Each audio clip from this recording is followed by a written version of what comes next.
Breaking news చూస్తున్నారు. భారత్ పై పాకిస్తాన్ మరోసారి దుస్సాహసానికి దిగుతుంది.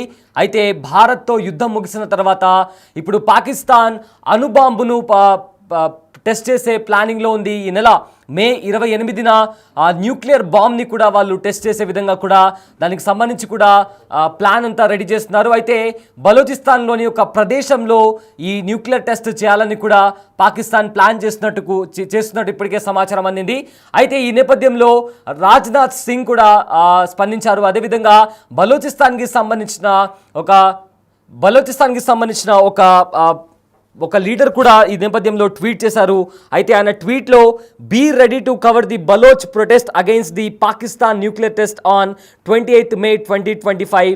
అందులో ఆయన ట్యాగ్ చేస్తూ will be organising demonstration in Europe against the nuclear test by Pakistan in POB, Pakistan occupied Balochistan on 28 May 1998. The FBM previously also asked IAEA to investigate aftermath of nuclear radiations in POB, where millions of Baloch are suffering from cancer, skin disease, and mothers are giving birth to abnormal babies.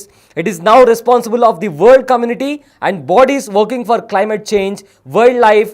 Humanity should intervene in Balochistan and help Baloch victims of Pakistan nukes radiations. The people of Balochistan are requesting USA, UN and IAEA to take the Pakistan Islamic nukes into the safe custody and make this region safe from nuclear blackmailing. అంటూ కూడా మీర్ యార్ బలోచ్ నుంచి ఒక tweet అయితే బయటకు వస్తుంది.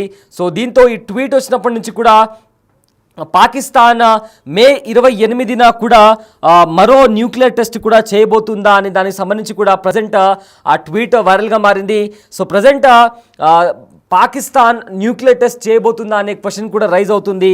అయితే అణుబాంబు పరీక్ష నిర్వహించేందుకు కూడా పాకిస్తాన్ ఏర్పాట్లు చేస్తున్నట్టు కూడా ఇప్పటికే ఒక వార్త బయటకు వస్తున్న నేపథ్యంలో పాక్ చర్యను తీవ్రంగా తప్పుబట్టారు భారత రక్షణ శాఖ మంత్రి రాజ్నాథ్ సింగ్. పాక్ బెదిరింపులకు భారత్ ఎప్పుడు కూడా భయపడదని కూడా రాజ్నాథ్ సింగ్ ఈ నేపథ్యంలో తెలిపారు. అయితే ఒకవేళ పాక్ ఏదైతే అణుబాంబులు చూపించి భయపెడతాము, ఇతర దేశాలు భయపెడుతుందని చెప్తే అది వాళ్ళ తప్పిదమే. ఖచ్చితంగా ఒకవేళ వాళ్ళు అణుబాంబు అనే దాంతో ఇతరులు భయపడతారు అనేది ఖచ్చితంగా వాళ్ళు తప్పిదమని కూడా రాజ్నాథ్ సింగ్ తీవ్రంగా విమర్శిస్తూ పాకిస్తాన్ని కూడా హెచ్చరించారు. అయితే రాజ్నాథ్ సింగ్ ఏం మాట్లాడారో ఒకసారి విందాం. ऐसे गैर जिम्मेदार और रोग नेशन के हाथों में परमाणु हथियार सुरक्षित हैं? मैं दुनिया के सामने यह सवाल खड़ा करना चाहता हूं. मैं मानता हूं कि पाकिस्तान के एटमी हथियारों को IAEA international atomic energy agency की निगरानी में लिया जाना चाहिए. मैं ये कहना चाहूंगा और साफ तौर पर कहना चाहूंगा कि हिंदुस्तान की सरजमी पर किया गया कोई भी आतंकी हमला एक एक्ट ऑफ वार माना जाएगा. दोनों देशों में जो अंडरस्टैंडिंग बनी है फिलहाल वह इसी बात को लेकर है कि सरहद पार से कोई बेजा हरकत अब नहीं की जाएगी. अगर की गई तो बात निकलेगी तो बहुत दूर तक जाएगी.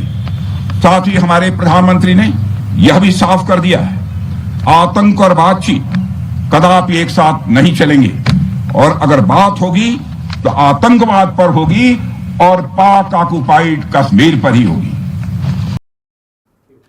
రైట్. రాజ్నాథ్ సింగ్ మాట్లాడుతూ పాక్ బెదిరింపులకు భయపడేది లేదని చెప్పి కూడా చాలా స్పష్టంగా చెప్పారు. అదేవిధంగా ఇంటర్నేషనల్ అటామిక్ ఎనర్జీ ఏజెన్సీ కూడా దీనిపైన ఫోకస్ చేయాలని కూడా రాజ్నాథ్ సింగ్ పేర్కొన్నారు. అయితే మరోవైపు పాక్ చర్యను బలూచిస్తాన్ కూడా తీవ్రంగా వ్యతిరేకిస్తుంది. బలూచిస్తాన్లో అణుబాంబు పరీక్షించడానికి అడ్డుకోవాలని కూడా పిలుపునిచ్చింది. అణుబాంబు పరీక్షతో బలూచిస్తాన్ తీవ్రంగా నష్టపోయే ఛాన్స్ ఉందని కూడా చెప్పింది. అయితే 1998లో POBలో పాక్ అణుబాంబు పరీక్ష చేసింది. అప్పటి నుంచి బలోచ్ ప్రజలు అనారోగ్యం బారిన పడుతున్నారని కూడా బలూచిస్తాన్ చెప్తుంది. అయితే అప్పుడు అణుబాంబు పరీక్షించిన తర్వాత క్యాన్సర్తో పాటు చర్మ వ్యాధులతో పాటు ఇతర రోగాలతో కూడా జనం బాధపడుతున్నారని కూడా బలూచిస్తాన్కి సంబంధించిన ఒక కీలక నేత కూడా ట్వీట్ చేయడం జరిగింది. అయితే మరోసారి పాక్ బలోచిస్తాన్లో ఒకవేళ అణు పరీక్ష చేయడంపై కూడా మండిపడుతున్నారు బలోచిస్తాన్ నేతలు.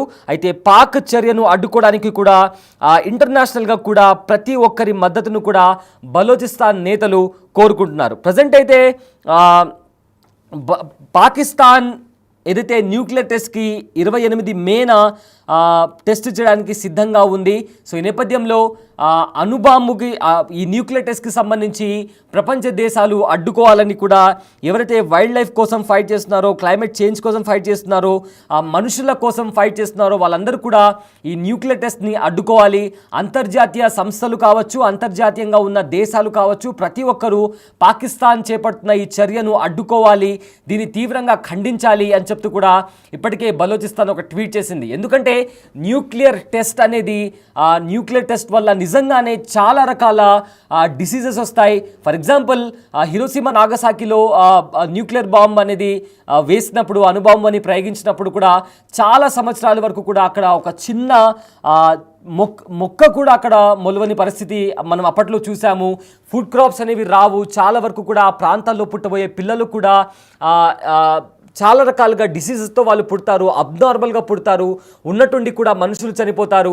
అండ్ ఆల్సో రకరకాల వ్యాధులు చర్మానికి సంబంధించి కావచ్చు, క్యాన్సర్కి సంబంధించి కావచ్చు, ఇలా రకరకాల డిసీజెస్ని కూడా జనాలు ఫేస్ చేయాల్సి ఉంటుంది. అయితే మొట్టమొదటిసారి పాకిస్తాన్ న్యూక్లియర్ టెస్ట్ని చగాయ్ అనే ప్రాంతంలో మే 28న 1998లో రాస్కో హిల్స్ అనే ప్లేస్లో, ఇది చగాయ్ డిస్ట్రిక్ట్ కిందికి వస్తుంది, బలోచిస్తాన్ ప్రావిన్స్లో ఉన్న ఈ చగాయ్ అనే ప్రాంతంలో వీళ్ళు రాస్కో అనే కొండ ప్రాంతంలో కూడా మొట్టమొదటిసారి వీళ్ళు మే 28న 1998లో నిర్వహించారు. అయితే ఇవి దీంట్లో మొత్తంగా ఈ టెస్ట్ నిర్వహించేటప్పుడు మొత్తం మీద 5 సార్లు భారీ పేలుళ్లు సంభవించాయి. అండర్ గ్రౌండ్లో ఈ పేలుళ్లు సంభవించాయి. అయితే సెకండ్ టెస్ట్ వచ్చేసి చగాయ్లోనే మే 30న, అంటే మే 28న మొదటిసారి టెస్ట్ చేస్తే మే 30న కూడా రెండోసారి టెస్ట్ చేశారు. అయితే దీనివల్ల కూడా రెస్పాన్స్గా, అంటే పాకిస్తాన్ ఇలాంటి న్యూక్లియర్ టెస్ట్ చేసిన తర్వాత కూడా భారత్ కూడా దీనికి రెస్పాన్స్గా పొఖారన్లో కూడా న్యూక్లియర్ టెస్ట్ నిర్వహించింది ఇండియా. సో ఈ నేపథ్యంలో పాకిస్తాన్ బలోచిస్తాన్లోని ప్రావిన్స్లో న్యూక్లియర్ టెస్ట్ చేయబోతుందా అనే వార్త బయటకు వచ్చినప్పటి నుంచి కూడా బలోచిస్తాన్ ఇంటర్నేషనల్ కమ్యూనిటీ కూడా దీనిపైన చర్యలు తీసుకోవాలంటూ కూడా, ఎందుకంటే అప్పట్లో 1998లో మే 28న పాకిస్తాన్ ఇలానే న్యూక్లియర్ టెస్ట్ చేసినప్పుడు బలోచిస్తాన్ ప్రావిన్స్లో ఉన్న జనాలు కూడా తీవ్ర ఇబ్బందులు పడ్డారు. క్యాన్సర్తో పాటు ఇతర చర్మ వ్యాధులకు సంబంధించి కూడా జనాలు తీవ్ర ఇబ్బంది పడ్డారు. పుట్టబోయే పిల్లలు కూడా అబ్నార్మల్గా పుట్టారు. ఇలా ఇంకోసారి కూడా న్యూక్లియర్ టెస్ట్ చేస్తే తీరని నష్టం వాటిల్లుతుంది. ఆస్తి నష్టంతో పాటు ప్రాణ నష్టం కూడా వాటిల్లుతుంది అని కూడా ఇప్పటికే బలోచిస్తాన్ తీవ్ర ఆవేదన వ్యక్తపరుస్తుంది. సో ఈ నేపథ్యంలో రాజ్నాథ్ సింగ్ కూడా రెస్పాండ్ అయ్యారు.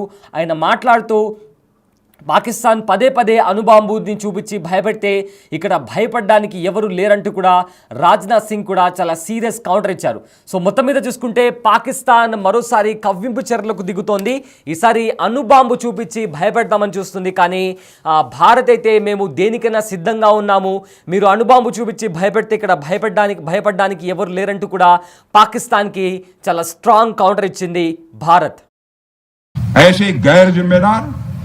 और रोग नेशन के हाथों में परमाणु हथियार सुरक्षित हैं?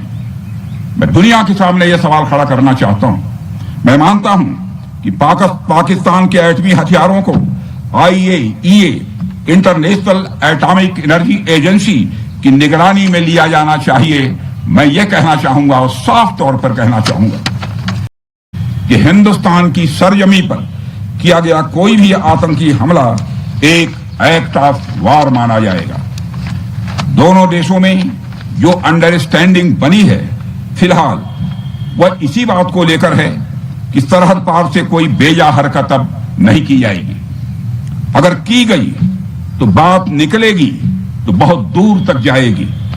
साथ ही हमारे प्रधानमंत्री ने यह भी साफ कर दिया है आतंक और बातचीत कदापि एक साथ नहीं चलेंगे, और अगर बात होगी तो आतंकवाद पर होगी और पाक ऑक्युपाइड कश्मीर पर ही होगी.